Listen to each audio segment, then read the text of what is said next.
If you're doing a big Gran Fondo or Sportive later on this year, like we're doing with the Maratona Dles Dolomites, then you want to make sure it's not just your body, but also your bike that's in tip-top shape. And coming up are the main things that you should check before you get to the start line. The most important thing to check are your brakes. It's always vital that you can stop whenever you want to, but even more so when you're around other people and riding down mountains.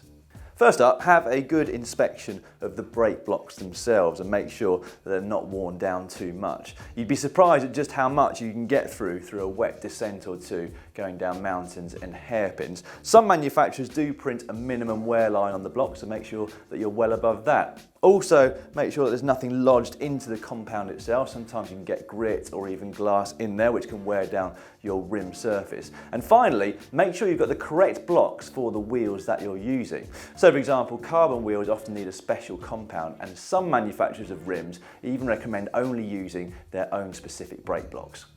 Have a quick check over your brake cables as well, make sure there's no signs of fraying on the internal one, and also pull your brake levers on. If you find that there's a bit of play between when you start pulling them on and when you feel it engage and actually pull the inner brake cable through, it's a good sign that there's some friction in the system, i.e. dirt. So they're either going to need replacing or at least cleaning out, spraying some lube down the external cables. Now how hard that's going to be depends on whether you've got internal or external cable routing. This one's internal, so it would take quite a long time, but if it's external routing, it shouldn't take you too long.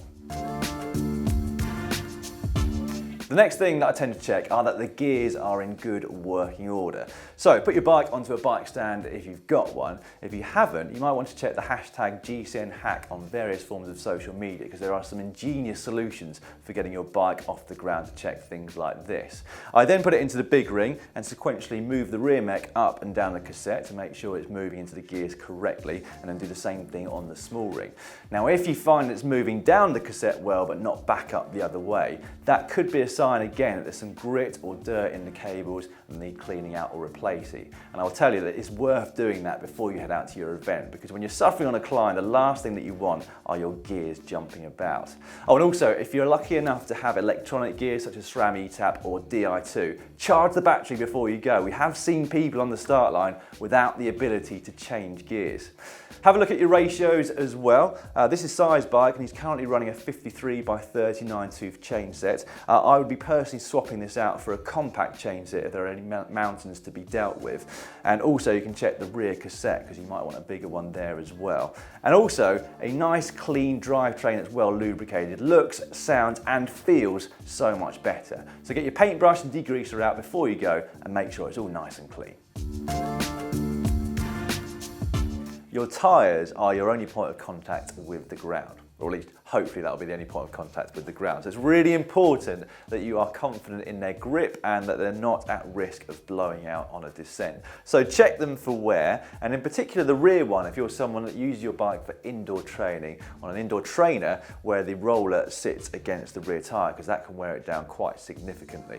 Also, check that there's no flints or thorns or glass lodged into the tyre. If there is, you can use a little tool like this, small pick, just to pick that out. And also inspect the sidewalls that there are no major cuts, which again could increase your chances of a blowout. Now, if you do decide that you need to replace your tyre, size is worth considering. These days, bigger is sometimes seen as better because 28C is extremely comfortable and there's not much difference in rolling resistance versus a 25mm tyre.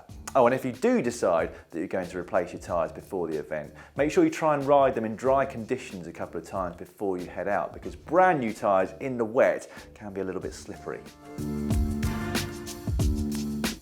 Give both of your wheels a quick spin. They should spin freely and being true, i.e. not wobbling from side to side when you look at the rim next to the brake blocks.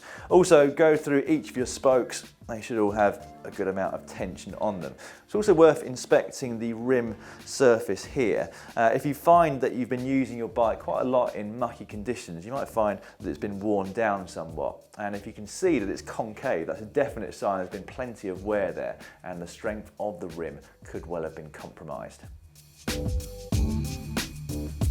Next, take your bike off the bike stand and put it on the ground, then lift the front end up, give the handlebars a turn.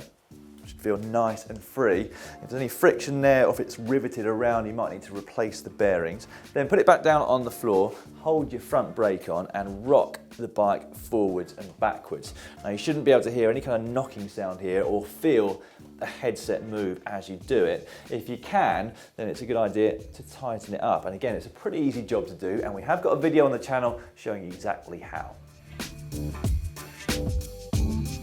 Also, have a quick think about whether you want to store your essential spares somewhere on the bike. I've always used a saddlebag for training and also for sportive events because it's a very handy place to store a couple of inner tubes, some tyre levers and maybe even a multi-tool as well. They are frowned upon by some parts of the cycling community for their looks, but pros use them in training as well. I don't think there's any harm whatsoever. It's also a great way of freeing up some space in the rear pockets of your jersey for the food that you're going to need, and also something like a rain jacket. Another good idea or option is a top tube bag, especially if you're a bit nervous reaching around whilst you're riding to get food out of your pockets. That's a great place to store some food, which is very easy to access. Once you've been through all that, you are pretty much good to go. A couple more quick points though before we finish.